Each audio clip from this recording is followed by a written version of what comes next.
বাংলাদেশের প্রথম পারমাণু বিদ্যুৎ কেন্দ্র রূপপুর। বাংলাদেশে পাবনা জেলার ঈশ্বরদী উপজেলার রূপপুরে দেশের প্রথম পারমাণবিক কেন্দ্রের মূল নির্মাণ কাজের আনুষ্ঠানিক উদ্বোধন হয়েছে। বাংলাদেশের একক বৃহত্তম প্রকল্প এটি এবং কেন্দ্রটির মূল পর্যায়ের উদ্বোধনের মধ্য দিয়ে বাংলাদেশ পারমাণবিক জগতে প্রথম পা রাখছে। দেশের সবচেয়ে ব্যয়বহুল এই বিদ্যুৎ কেন্দ্র নিয়ে নানা জল্পনা কল্পনা থাকলেও সফলভাবে শেষ হয়েছে এর প্রথম ধাপের কাজ।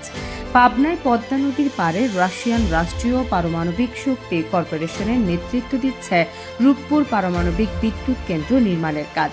বলা হচ্ছে 2 ইউনিটের এই বিদ্যুৎ কেন্দ্র থেকে উৎপাদন হবে 2400 মেগাওয়াট বিদ্যুৎ। 1961 সালে পারমাণবিক বিদ্যুৎ কেন্দ্র নির্মাণের প্রথম উদ্যোগ গ্রহণ নেওয়া হয়।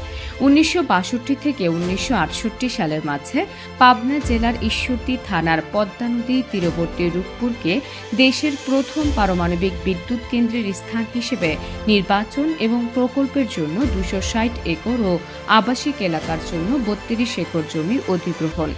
1969 থেকে 1970 সালের মাঝে 200 মেগাওয়াট বিদ্যুৎ উৎপাদনের প্রকল্প বাস্তবায়নের সিদ্ধান্ত তৎকালীন পাকিস্তান সরকার বাতিল করে দেয়। 1977 থেকে 1986 সালের মাঝে একনেক কর্তৃক পারমাণবিক বিদ্যুৎ কেন্দ্র নির্মাণ সংক্রান্ত একটি প্রকল্প অনুমোদন, কিন্তু বিভিন্ন সীমাবদ্ধতার কারণে প্রকল্পটির বাস্তবায়ন বাতিল। এরপর 1987 থেকে 1988 সালের মাঝে জার্মানি ও সুইজারল্যান্ডের দুটি কোম্পানির দ্বিতীয়বার ফিজিবিলিটি স্টাডির আলোকে 300 থেকে 500 মেগাওয়াট পারমাণবিক বিদ্যুৎ কেন্দ্র স্থাপনের সুপারিশ। 1997 থেকে 2000 সালের মাঝে বাংলাদেশ পরমাণু শক্তি কমিশনের তৎকালীন chairman doctor M A. Wazed Miah কর্তৃক 600 মেগাওয়াট ক্ষমতা সম্পন্ন রূপপুর পারমাণবিক বিদ্যুৎ প্রকল্প বাস্তবায়নের উদ্যোগ গ্রহণ। অবশেষে 2009 সালে পারমাণবিক বিদ্যুৎ কেন্দ্র নির্মাণের জন্য প্রাথমিক কার্যাবলী ও পারমাণবিক অবকাঠামো উন্নয়নের কার্যক্রম শুরু এবং বাংলাদেশ পরমাণু শক্তি কমিশন ও রাশিয়ান ফেডারেশনের স্টেট অ্যাটমিক এনার্জি কর্পোরেশন এর মধ্যে পারমাণবিক শক্তির শান্তিপূর্ণ ব্যবহার বিষয়ক সমঝোতা স্মারক স্বাক্ষর।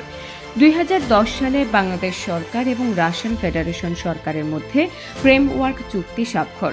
নভেম্বরে জাতীয় সংসদে রূপপুর পারমাণবিক বিদ্যুৎ কেন্দ্র নির্মাণের জন্য সিদ্ধান্ত প্রস্তাব গ্রহণ।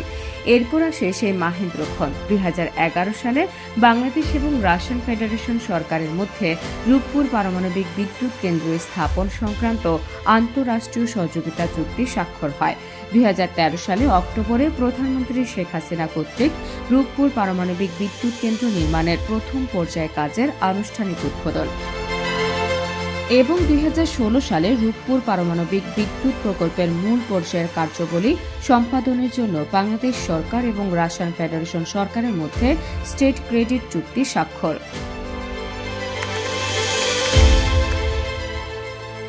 বিজ্ঞান ও প্রযুক্তি মন্ত্রী ইয়াফেস ওসমান সাংবাদিকদের বলেছেন, আগামী বছরের মধ্যে প্রথম জ্বালানিও চলে আসবে।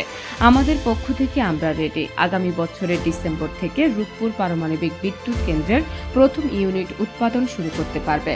প্রকল্প পরিচালক ডক্টর শওকত আকবর বলেছেন, প্রথম ইউনিট 2023 সালের মধ্যে আমরা রেডি থাকব। আমাদের সমস্ত ইনফ্রাস্ট্রাকচার যদি রেডি থাকে তাহলে আমরা শুরু করতে পারব। আমরা আশা করছি 2023 সালের শেষ দিকে প্রথম ইউনিটের কাজ শেষ হবে। এরপর আমরা কমিশনিং শুরু করব।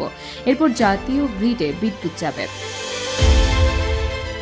এই কমিশনিং এর কাজ 2023 সালের শেষ দিকে শুরু হওয়ার কথা। দ্বিতীয় ইউনিটটি জাতীয় গ্রিডে যাবে 2025 সালে।